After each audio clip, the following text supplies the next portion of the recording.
Conselhos acerca de viúvas, líderes e escravos.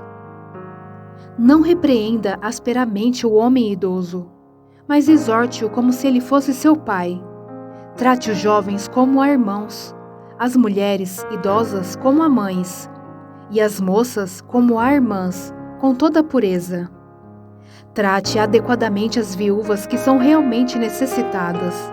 Mas se uma viúva tem filhos ou netos, que estes aprendam primeiramente a colocar a sua religião em prática, cuidando de sua própria família e retribuindo o bem recebido de seus pais e avós, pois isso agrada a Deus. A viúva realmente necessitada e desamparada põe sua esperança em Deus e persiste dia e noite em oração e em súplica, mas a que vive para os prazeres, ainda que esteja viva, está morta. Dê-lhes estas ordens, para que sejam irrepreensíveis. Se alguém não cuida de seus parentes, e especialmente dos da sua própria família, negou a fé e é pior que um descrente. Nenhuma mulher deve ser inscrita na lista de viúvas, a não ser que tenha mais de 60 anos de idade, tenha sido fiel a seu marido e seja bem conhecida por suas boas obras, tais como criar filhos, ser hospitaleira, lavar os pés dos santos, socorrer os atribulados e dedicar-se a todo tipo de boa obra. Não inclua nesta lista as viúvas mais jovens, pois quando seus desejos sensuais superam a sua dedicação a Cristo, querem se casar. Assim elas trazem condenação sobre si, por haverem rompido seu primeiro compromisso. Além disso, aprendem a ficar ociosas, andando de casa em casa, e não se tornam apenas ociosas, mas também fofoqueiras e indiscretas, falando coisas que não devem. Portanto, aconselho que as viúvas mais jovens se casem, tenham filhos, administrem suas casas e não deem ao inimigo nenhum motivo para a maledicência. Algumas, na verdade, já se desviaram para seguir a Satanás.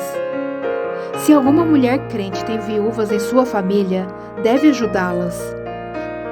Não seja a igreja sobrecarregada com elas, a fim de que as viúvas realmente necessitadas sejam auxiliadas. Os presbíteros que lideram bem a igreja são dignos de dupla honra, especialmente aqueles cujo trabalho é a pregação e o ensino, pois a Escritura diz: não amordace o boi enquanto está debulhando o cereal, e o trabalhador merece o seu salário. Não aceite acusação contra um presbítero, se não for apoiada por 2 ou 3 testemunhas. Os que pecarem deverão ser repreendidos em público, para que os demais também temam. Eu o exorto solenemente, diante de Deus, de Cristo Jesus e dos anjos eleitos, a que procure observar estas instruções sem parcialidade e não faça nada por favoritismo. Não se precipite em impor as mãos sobre ninguém e não participe dos pecados dos outros. Conserve-se puro. Não continue a beber somente água.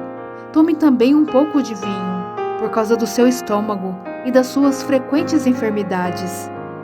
Os pecados de alguns são evidentes, mas antes de serem submetidos a julgamento, ao passo que os pecados de outros se manifestam posteriormente, da mesma forma, as boas obras são evidentes, e as que não o são não podem permanecer ocultas.